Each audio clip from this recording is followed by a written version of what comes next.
গত 15 বছর আমার নিজেকে তো প্রজা ছাড়া কখনো কিছু মনে হয়নি।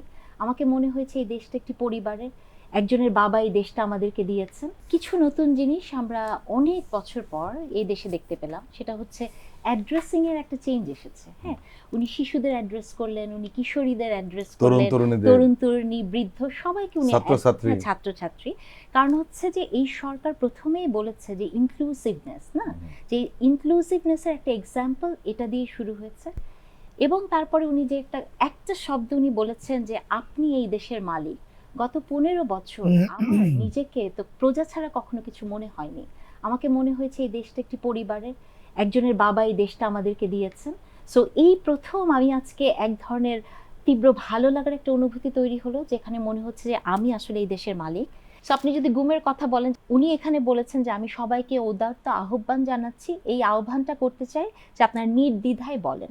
কিন্তু দেখেন, গত 15 বছর যে সাপ্রেশন আমাদের ভেতরে ছিল, সেই সাপ্রেশনের জায়গা থেকে কিন্তু এখনো আমি নিশ্চিত নই যে এরপরে ফেরত গেলে, মানে বাসায় ফেরত গেলে আমি সরকারের এগেইনস্টে কিছু বলে স্বস্তি পাবো কিনা। এটার পেছনে আমার একটা কারণ আছে, যে দেখেন এনটিএমসি বলে একটি জিনিস ছিল না, বা স্টিল আছে, national telecommunication security monitoring cell.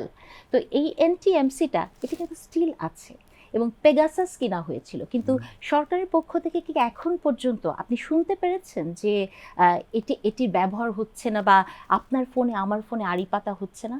যখন সরকারের কাছ থেকে স্পষ্ট এ ধরনের কোনো বিবৃতি আসছে না যে আমার ব্যক্তিগত জীবনে সে হস্তক্ষেপ করছে না, তখন মানুষের মনে তো ওই 15 বছরের সাপ্রেশন, ওই টেনশনটা তো থাকবেই। এবং উনি আরেকটা কথা বলেছেন আজকের বক্তব্যে, সার্ক এবং আসিয়ানের কথা বলেছেন।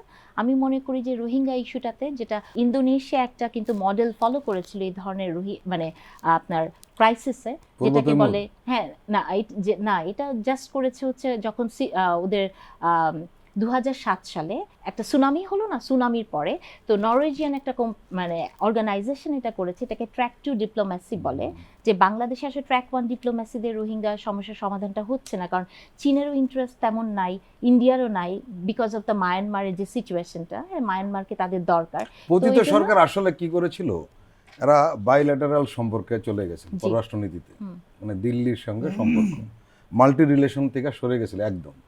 এবং আমরা যতটুকু জানতে পাচ্ছি ডক্টর ইউনূসের বক্তব্যের মাধ্যমে, উনি কিন্তু এখন মাল্টি রিলেশনে যাচ্ছে, যার কারণে উনি সার্কের কথা বলছেন, উনি আসিয়ানের কথা বলছেন। এটা তো অসম্ভব, আমরা হয়তো সামনে একটা পরিবর্তন দেখতে পাবো। অফকোর্স, জি।